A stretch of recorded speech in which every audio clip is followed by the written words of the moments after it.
Pourquoi est-ce que c'est si compliqué de s'expatrier? J'ai beaucoup de personnes qui me demandent beaucoup de conseils sur l'expatriation et je vais vous expliquer pourquoi c'est compliqué et comment on peut, surmonter un peu toutes ces peurs. La première peur et la 1 difficulté qu'on rencontre quand on s'expatrie, c'est que, on ne sait pas comment s'y prendre.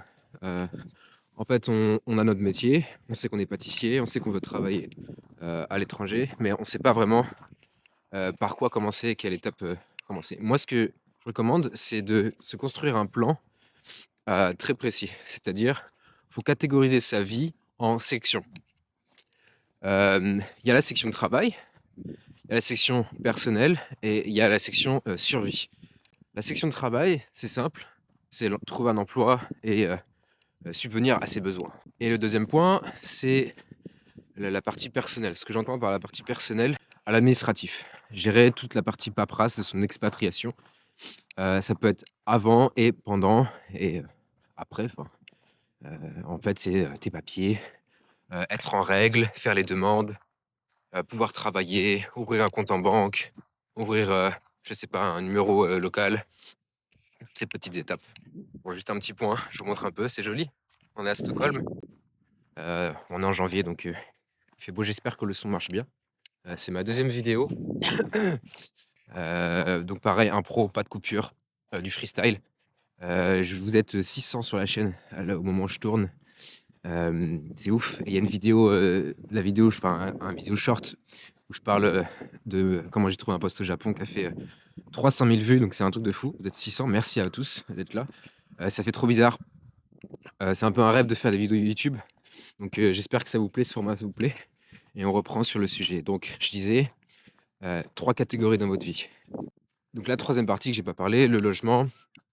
C'est très simple, c'est pas forcément trouver un logement sur le long terme, dans un premier temps, mais c'est au moins d'avoir un toit et de ne pas être inquiet par ça. Ouah, je vais me casser la gueule. Heu, Ce que je recommande à tout le monde, toutes les personnes qui me demandent, «Samy, tu me recommandes, passer par quelle agence, par quel site pour trouver un logement?» Si c'est votre première expatriation, la première chose que je recommande, c'est toujours de, pareil, segmenter votre expatriation en étapes. La première étape, c'est une auberge de jeunesse ou un hôtel, c'est-à-dire un logement où vous pouvez sauter très rapidement. Un logement qui coûte pas très cher.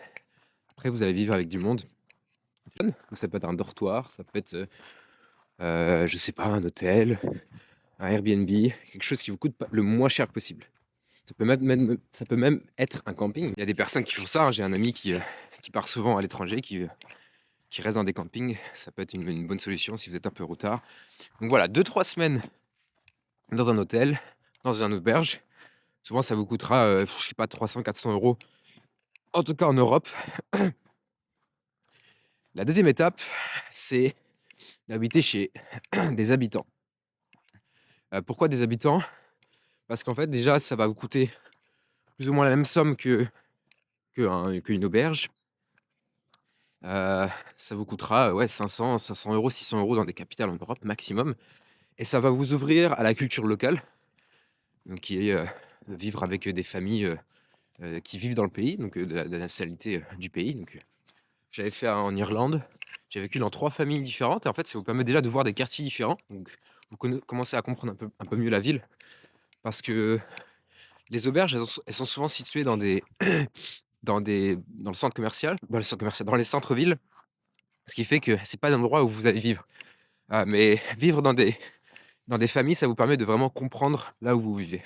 Donc 2-3 semaines en auberge, un bon mois dans des familles et ensuite vous allez chercher un logement à long terme. Donc voilà, je vous conseille de structurer votre expatriation de cette façon pour la partie logement. La partie administrative, hem, je vous conseille, pareil, on segmente sa vie en catégories: santé, travail, argent, administratif général et vous classifiez tous vos documents avant de partir. C'est super important. Pourquoi? Ça va vous faire gagner du temps et de l'économie, enfin de l'économie, l'économie de temps, et d'argent. Vous n'allez pas chercher vos documents, constamment quand vous allez être sur place et même quand vous faites la demande, pour, des documents, pour ouvrir un compte en banque et qui vous demandent un relevé bancaire, ou, une preuve, je sais pas, de fonds. Téléchargez tout ça et rangez ça dans un cloud, pas dans une putain de clé USB. dans un cloud. Si vous êtes sur Apple, utilisez iCloud et vous rangez toute votre vie. Vos documents de santé, imprimer, photocopier, tout ça. Enfin, imprimer pas, photocopier les documents au moins de grande nécessité. Si vous arrive quelque chose, je sais pas, un petit papier avec vos données personnelles, un numéro d'urgence, vous imprimez tout ça, vous rangez toute votre vie. Déjà, quand vous allez faire ce premier tri, ça va vous libérer. En fait, vous allez voir clair sur l'état de votre vie, l'état administratif. Et souvent, déjà, on n'a pas tout réuni au même endroit. Personne n'a ça réuni au même endroit. Donc, soyez la personne la plus organisée de votre entourage dans la partie administrative. La dernière partie, c'est la partie travail. Pour moi, c'est presque la dernière partie parce que si vous n'avez pas un logement, si vous ne savez pas où vous allez rester les premiers mois, et si vous n'avez pas rangé toute votre vie administrative, la partie travail, ça va être un peu relou parce que un employeur peut te demander d'avoir un logement, donc de pouvoir vivre sur place, et si vous ne pouvez pas vous expatrier, et ben c'est bien relou. Donc pour la partie travail, ce que je recommande, c'est pareil, structurer vos recherches. Il y a 4 grandes façons de trouver un travail, pardon. Il y a 4 grandes façons, 2 catégories, en physique et en ligne. Et dans la partie en ligne, tu as plusieurs façons. Il y en a 4. La première, c'est Instagram. Vous allez contacter directement les boîtes dans leur message privé. Ça arrive qu'il y en a qui répondent, donc ça marche. Perso, j'ai jamais trouvé d'emploi sur Instagram, mais j'ai déjà eu des contacts. Faut oser, faut juste se présenter.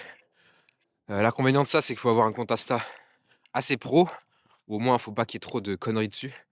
Bon, je vous montre un peu le décor, c'est joli. J'espère que cette vidéo vous plaît. Tout en freestyle, pas de montage.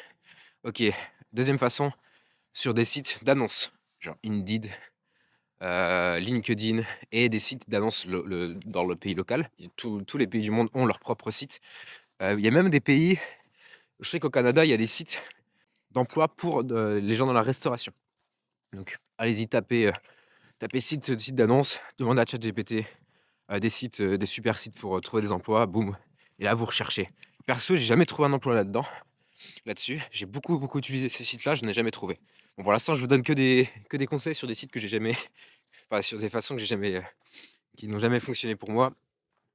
La troisième façon, c'est Google Maps. Et ça, je l'ai beaucoup utilisé. En fait, il faut aller chercher les entreprises qui ne se disent même pas comme étant, qui ne se, comment je pourrais dire ça, des entreprises qui ne recherchent pas forcément dans l'immédiat, mais votre candidature peut les intéresser spontanément. C'est-à-dire, vous prenez une boîte, vous allez sur Google Maps, vous tapez pâtisserie, et vous prenez la première entreprise, la deuxième entreprise, la troisième, et vous postulez dedans. Vous allez sur leur site internet, vous chopez l'adresse mail, et vous bombardez. Vous envoyez, vous dites, voilà, je postule, je ne sais pas si vous recrutez, enfin, vous dites même pas ça, et vous postulez. Voilà, ça c'est la troisième façon.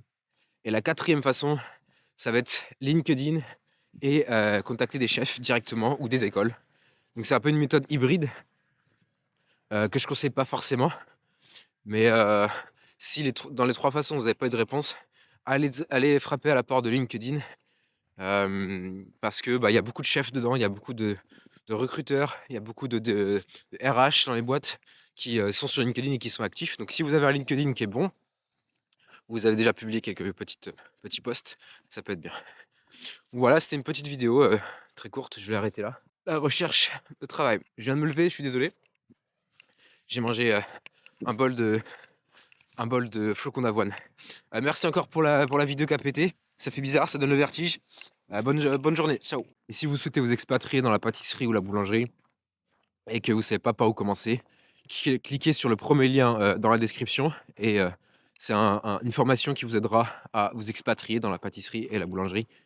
Simplement, ça va vous aider à créer votre plan d'expatriation en 3 jours. Je vous laisse cliquer dans le lien et on se retrouve là-bas.